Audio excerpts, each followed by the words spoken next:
આદિવાસી એકતા, આદિવાસી એકતા.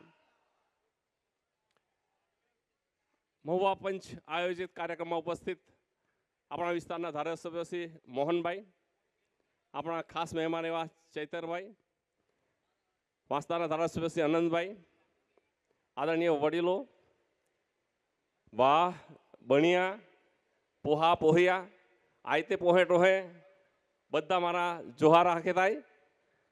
ઉલા બધા તાળ એરીને બહુ હાજા લાગના. जली को आग कहते हैं, जली को आग कहते हैं, बुझी को राख कहते हैं, और राख से जो पैदा होते हैं उसे आदिवासी कहते हैं. क्षमा चाहीશ સાહેબ, બોરિયા ગામની કાવ્યા કરીને દીકરી મિસિંગ છે. જેમની પાસે નજીકમાં કોઈ દીકરી દેખાય સ્ટેજ નજીક મૂકી જજો. ना दौलत पे नाज है, ना दौलत पे नाज है, ना शोहरत पे नाज है, हम आदिवासी है, आदिवासी होने पे नाज है. આ દેશના સૌથી વફાદાર, સૌથી પ્રમાણિક અને સૌથી નિષ્ઠાવાન જો કોઈ હોય તો આ દેશનો આદિવાસી છે. આ દેશની સંસ્કૃતિ જાળવવાનું કામ આદિવાસીઓ કર્યું છે. આ દેશનું પર્યાવરણ જાળવવાનું કામ આદિવાસીઓ કર્યું છે. પણ આ દેશની અંદર વધારે વધારે ભોગ પણ એને લેવાયો છે. કહેવાય છે કે સીધા વાંકા ચૂકા લાકડાને કોઈ ઝાડને કોઈ કાપતું નથી, પણ સીધા ઝાડ છે તેને જ બધાને કાપે છે. અને એ જ પ્રમાણે આપણા આદિવાસીઓને પણ જે આપણા અધિકારો જે છે, અધિકારો આપવામાં આપણને આનાકાની કરવામાં આવી રહ્યું છે. તેવા સંજોગોની અંદર આપણો સમાજ પગભર બને, સમાનથી જીવે, ખુમારીથી જીવે, આપણા સમાજના નાનામાં નાના માણસને કોઈ અન્યાય ન કરે, શોષણ ન કરે, એ માટે આપણો સમાજ પગભર બને. એટલા માટે આપણે રાષ્ટ્રીય આદિવાસી ઉદ્યોગ મેળાનું આયોજન વસરાઈ ખાતે કર્યું હતું. અને એમાં બધાએ જે સહકાર આપ્યો તે બદલ ખૂબ ખૂબ બધાના આભાર માનું છું.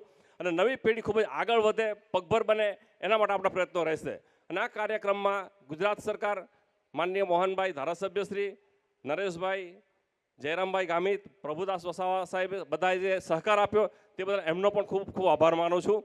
સાથે જ આપણા સમાજને ડગલે ને પગલે જે અન્યાય થઈ રહ્યા છે, શોષણ થઈ રહ્યા છે, અને તેની સામે જે બંગ પુકારીને લડત આપીને જેમણે સફળતા મેળવી છે, એવા હું ચૈતરભાઈ અને અનંતભાઈને હું સમાજ વતી હું આભાર માનું છું એમનો.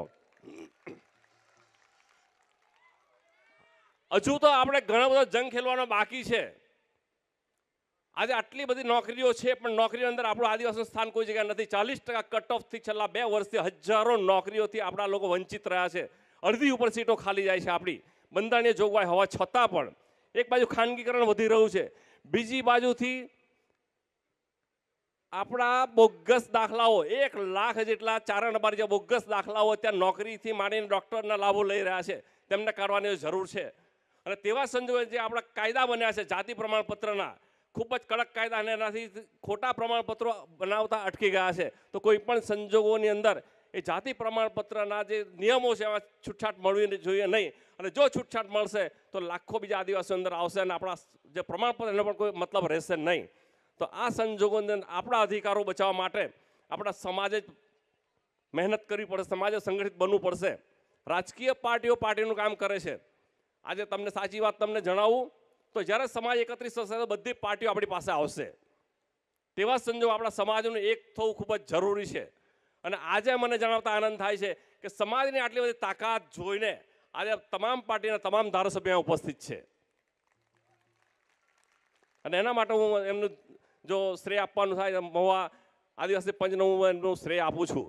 તો તેવા સંજોગો તમામ આપણા ધારાસભ્યશ્રીઓ આપણને જે અન્યાય થઈ રહ્યા છે, જમીનમાં અન્યાય થઈ રહ્યા છે, નોકરીમાં અન્યાય થયા, શિક્ષણમાં અન્યાય થઈ રહ્યા છે, તેવા અન્યાયો માટે સામૂહિક રીતે એ લોકો રજૂઆત કરે. આજે 27 ધારાસભ્યો જો પોતાના લેટર પેડ પર લખીને આપે કે ભાઈ 40% કટઓફમાં દૂર કરવાનું છે, પ્રોજેક્ટ થવાનું નથી, તો કોની તાકાત છે કે આજે આપણને અન્યાય થાય? તો આ સંજોગમાં આપણે એક થઈને આજે ધારાસભ્યશ્રીઓને આપણે વિનંતી કરીએ છીએ કે સમાજ વતી તમે લડો, સમાજ તમારી સાથે છે. તો બધું ન કહેતા તમે જે લાગણી આવી સન્માન તે બદલ આપ સૌનો ખૂબ આભાર. જોહાર. જય આદિવાસી.